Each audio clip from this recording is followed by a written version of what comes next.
What's going on, guys? This is George with StreetCulture.US, and I'm working today on my 97 Honda Civic LX, and this is Lucy.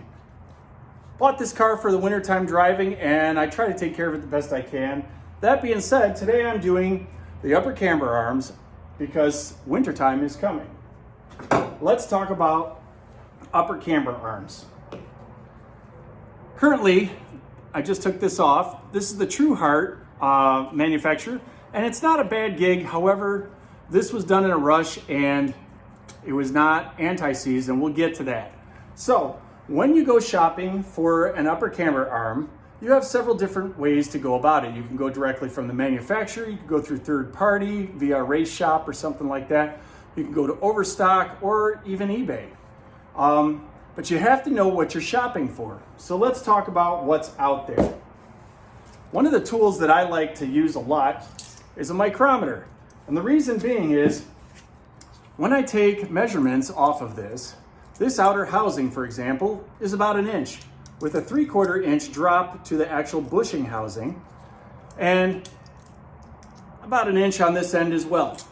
And this is important because you're going to check the dimensions on the advertisement, whatever ad it may be, Overstock, or maybe the parts manufacturer's actual website, etc.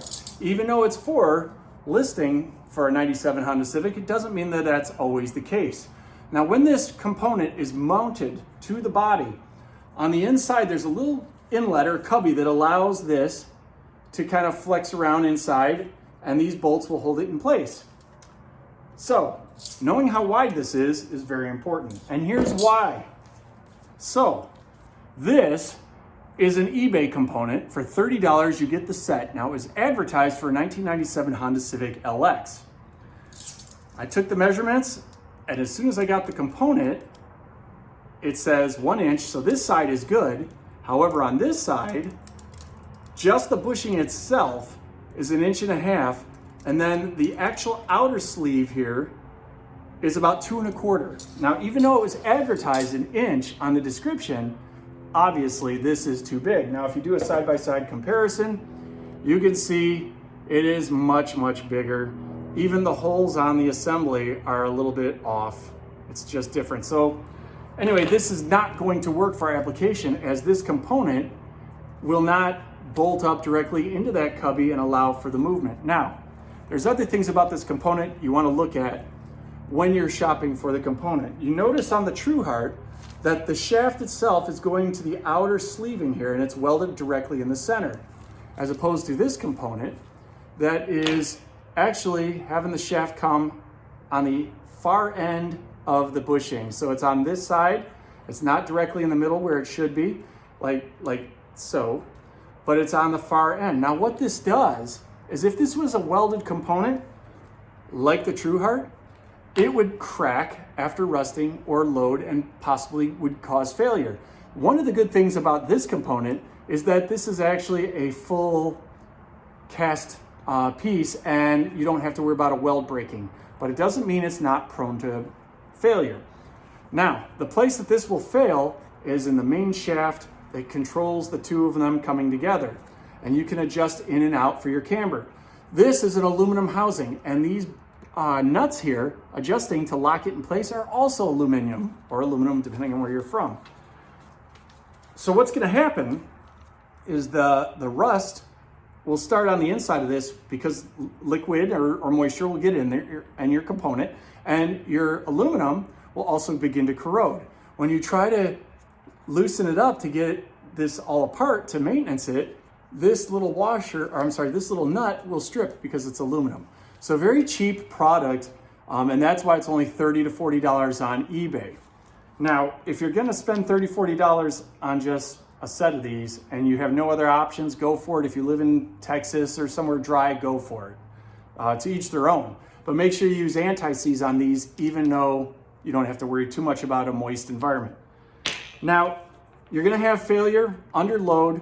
Using it at the track or spirited driving could cause this to crack, flex, or break, or it just strips out entirely. That's even if you were to use a component that fit, which this one does not. So when you're shopping, go with the $80 part. An $80 part from a company that's been in the business for 20 to 30 years easy, and is well established in the racing community or even in the enthusiast community is not a bad way to go. And that's why I went with Megan. I've been working with Megan for a long time on all my cars, and they've never failed me. You can see that the component is hardened rubber. It's pressed in. You can see the inner race there. The outer sleeving is full steel. The shaft for the adjustable threads goes right to the center. It's welded, and it's powder coated on top to protect it from the elements. So you won't have, this part will not be prone to rust for several years as long as you keep it clean. And you're not, I don't know, off-roading your Honda Civic on a dirt road. You'll notice that the nuts are also steel. And these are cast steel. They're pretty strong. The inner sleeve here for the adjusting, where you're going to put your wrench on, is also powder coated and steel. The only thing I would suggest is taking it apart and make sure you put a very liberal amount of anti-seize. And you can get this from Permatex, which will be at O'Reilly's. This product is really good. It's aluminum anti-seize lubricant. I use it on all my stuff. And what you're going to want to do is take this completely apart and take the brush, and you're going to go all the way down the thread pattern. You'll take this nut off as well, and there's even a little flexible, and you can barely see it, but it's a very little flexible thin washer that goes in there to keep tension on there. And this is just so it doesn't vibrate and back off on itself and loosen up. But you want to put a little bit on that as well, and then stick it back on the nut side there, and then you want to go ahead and put this component back together. And this is going to keep moisture from getting in there. This is also going to keep the part from seizing up and running into the problems that you have, like Chicago, weather, salt, dirt, bromide, and all kinds of other contaminants on the road. So yeah, make sure you know what you're shopping for, because when you do this, this could put you down for several weeks while you're waiting for another component.